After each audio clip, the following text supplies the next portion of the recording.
When and where were you born? I was born in Ellery, South Carolina, November 26, 1952. Okay. Describe some of the things that you did for fun in your spare time as a child. Well, in my spare time as a child, we had a lot of school dances, and we would all go to the dance, and you know, that was fun for us. And going to church, seeing your classmates at church, and they would always have vacation Bible school and Bible study, and we would, as children, we would go to that, and that was a lot of fun. And I can remember my grandfather and one of the other deacons, they would make the best lemonade, and they would give us the washboard cookies, and that was a treat for us. And to us, that was a lot of fun. Um, what were some of the obstacles that you had to go through as an African American? Well, I can remember going to the doctor's office and, having to sit and wait hours on hours because they had one side for the blacks and one side for the whites. And they would make sure that all the white patients were seen before they would start taking the black patients. And we just had to sit and wait. And, even if we wanted to drink water, we had a different water fountain from what they had. How do you feel like going through these things or acts of discrimination helped you in life today? Well, it made me realize that, if you want anything, you have to go out and work for it. And you have to strive real hard to accomplish the things that you want in life. And I think that made me a better and a stronger person. In your opinion, has discrimination increased or decreased? I would say it has decreased, but there's still a lot that's going on. There's still a lot. Do you believe that we, each as humans, are equals or still being judged by our appearance? Oh, definitely, we're still being judged by our appearance. Definitely. Okay. We shouldn't look down on one another unless you're helping them up, but it still happens.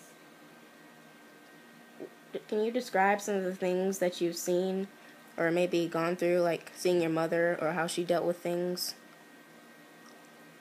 Well, I can remember my mother sharecropping, and never sharecropping with a white man that I can, recall.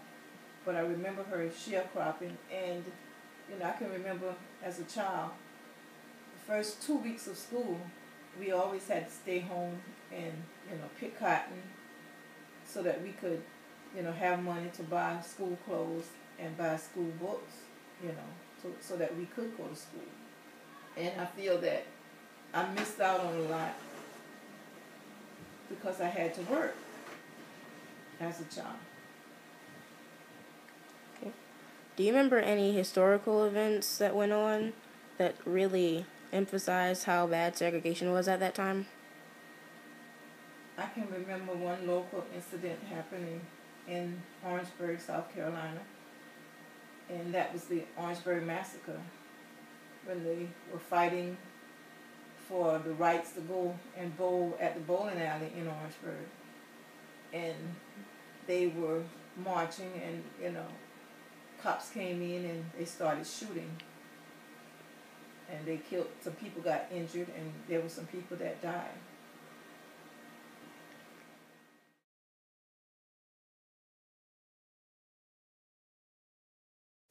When and where were you born? I was born in a small rural town in the southeastern corner of Orangeburg County called Ellery. And this was in 1973.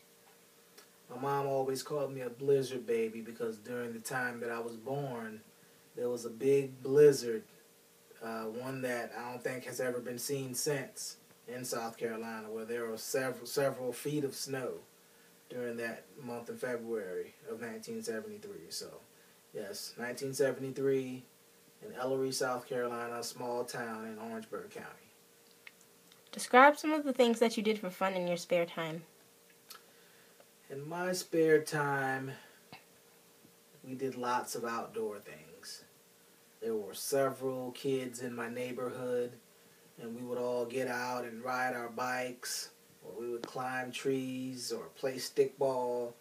I mean, there was always something different to do. The girls in my neighborhood, they would always play double dutch jump rope, and there were just so many kids in the community that we enjoyed spending a lot of time outside. In fact, we would be kind of angry when our parents called us in. Time to come in for the evening and have dinner and get ready for bed. So we spent lots of time outdoors. As a child, what were some of the things that your mother went through relating to the subject of segregation? Well, I can remember several stories that she spoke of having to deal with racism. As far as the different water fountains and having to go to the back of restaurants. The injustice of having to go to the back door, you pay the same money as your white counterparts that everyone else had. So that was one instance of many of the civil injustice that segregation caused that I heard my mother speak of. What were some of the obstacles that you had to go through as an African American during that time? Well, growing up in a rural area, there were just limitations as far as educational resources. In fact, they just built a new school when I was in my freshman year of high school. Prior to that, the school that I went to, there was no air conditioning. The heat was off and on. There was a kind of a radiator system at the old Ellery High School that I went to, and it was just not conducive to learning. There were also not as many opportunities as far as scholarships and advancement beyond high school because the resources weren't spent on a rural area as far as the commitment to teachers and just all the things that are conducive to a positive learning environment that I faced coming from a rural area, as opposed to even Columbia or some of the more bigger metropolitan areas. How do you feel that these obstacles helped you in life? Well, facing obstacles, it will either take you down or make you stronger. And that's what I think it did for me. It made my resolve stronger.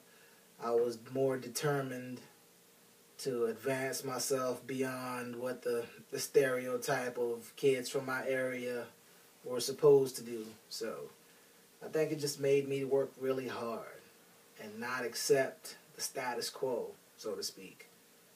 It just made me to have a strong work ethic in the face of the adversity that I had to deal with. The racism, any injustices as far as opportunities were concerned. I just had the resolve to forge through and just not accept no for an answer. What were some of the advantages and disadvantages you had being an African American during this time?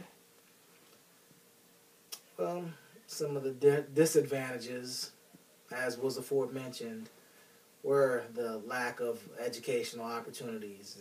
The school that I went to, the learning environment, it was just not conducive to being successful coming from that area. I mean, in fact, when I came out of school and went to college, many people weren't expected from that area to be successful. You were expected to, at best, go to a technical school, get a trade, and work hard labor job.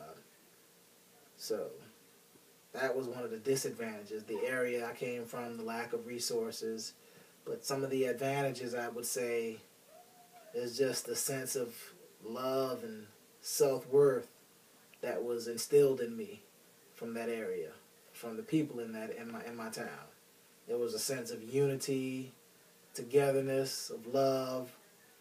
There was a a village raises a child mentality, where, you know, a neighbor, someone else's grandmother or aunt or uncle would see you doing the wrong thing and they would chastise you.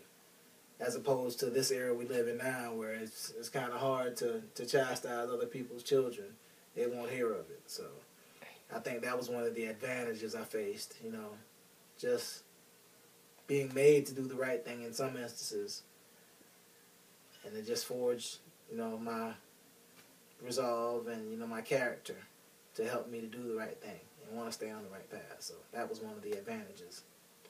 In your opinion, has discrimination increased or decreased? I think discrimination on a whole has decreased, but it does still exist, unfortunately. It's not as overt now as it was back when I was a child. When I was a child, white America could say or do things however they felt and be honest about their racism and open about it. But in a politically correct society that we live in now, I don't think it's as blatant.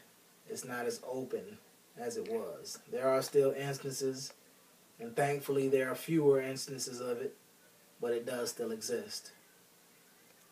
Do you believe that we, each as humans, are equals, are still being judged by our appearance? Unfortunately, we are. It is a part of human nature to look at someone and judge them based on your preconceived notions or your stereotypes that you have about that particular race or ethnic group. It's just a part of human nature. Fortunately, it is getting better. It has gotten to a point where people are being more judged by their productivity, the content of their character, their work ethic, what they really stand for as a person, rather than simply based on your color. So it does still exist, but it has gotten a whole lot better.